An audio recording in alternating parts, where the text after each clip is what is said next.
अस्सलामुअलैकुम नाजरीन। शहजादी मारी ने तुर्गुत बे की मदद क्यों की? क्या उस्मान बे शहजादी मारी के जाल में फंस जाएगा? उस्मान बे पादरी ग्रेगर को इस्तेमाल करके तैकफुर रोगतुस के खिलाफ कौन सा बड़ा जाल बिछाएगा? पादरी ग्रेगर के पास कौन सी मुकद्दस चीज थी जो उसने राज के तौर पर छुपाई हुई थी? तो इन तमाम सवालात के अलावा और भी बहुत कुछ, तो इसके लिए वीडियो को आखिर तक लाजमी देखिएगा। मगर इससे पहले आपसे गुजारिश है हमारे चैनल को सब्सक्राइब कर दें। सबसे पहले आपको बता दें कि हमारे तजज़िये के मुताबिक उस्मान बे का मौजूदा मंसूबा पादरी ग्रेगर को इस्तेमाल करके ईसाई दुनिया में लास ग्रेस खानदान के अरूज को रोकना, बाज़ंतीनी शहनशाह और पोप को काबू में रखना है और सही वक्त पर इन सब को एक दूसरे के खिलाफ खड़ा करना है। जैसा कि आप जानते हैं कि निकोला, कोसिस और रोगतुस सब पादरी ग्रेगर को हासिल करना चाहते हैं और इन सब का बुनियादी मकसद पादरी ग्रेगर को हासिल करके शहनशाह के सामने पेश करके अपनी साख बहाल करना है। तो जैसा कि आपने 68 किस के नए ट्रेलर में देखा कि रोगतुस ने तमाम बाज़ंतीनी तैकफुर को इकट्ठा किया हुआ है और उस बैठक का मकसद उस्मान बे के खिलाफ मुतहिद होना है। दूसरी तरफ उस्मान बे भी तमाम तुर्क कबाइल का जिरगा बुलाएगा और उनसे हिमायत हासिल करने की कोशिश करेगा। शहजादी मारी ने तुर्गुत बे की मदद क्यों की?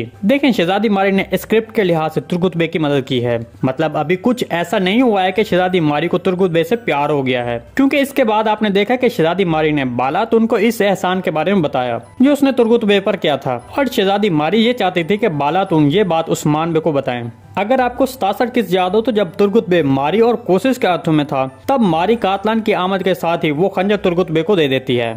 तो यहाँ पर शहजादी मारी मंजरनामे के लिहाज से तुर्कों की मदद का ड्रामा करके उस्मान बे का एतमाद हासिल करने की कोशिश करेगी और वो उस्मान बे का एतमाद हासिल करके उसको इस्तेमाल करना चाहेगी, जैसे कि वो पहले आया निकोला और दीगर बाज़ंतीनी कमांडरों को इस्तेमाल कर चुकी है। लेकिन यहाँ पर सबसे अहम सवाल, क्या उस्मान बे शहजादी मारी के जाल में फंस जाएगा और इस सूरत में बालातुन और मालूनतुन का रद्देमल क्या होगा? तो इस पर आपको बता दें कि जैसा कि उस्मान बे पहले ही इन सब की साजिश को समझ गए हैं और वो ये जान चुके हैं कि रोगतुस, निकोला और कोसिस अपने अपने मुफाद के लिए काम कर रहे हैं और वो एक दूसरे के खिलाफ जाल बिछाने की कोशिश करते हैं। तो इस तरह अब उस्मान बे शहजादी मारी के जाल में नहीं आएगा, बल्कि ये हो सकता है कि वो जाहिर करवा सकता है जैसे कि वो उनके जाल में फंस गया हो।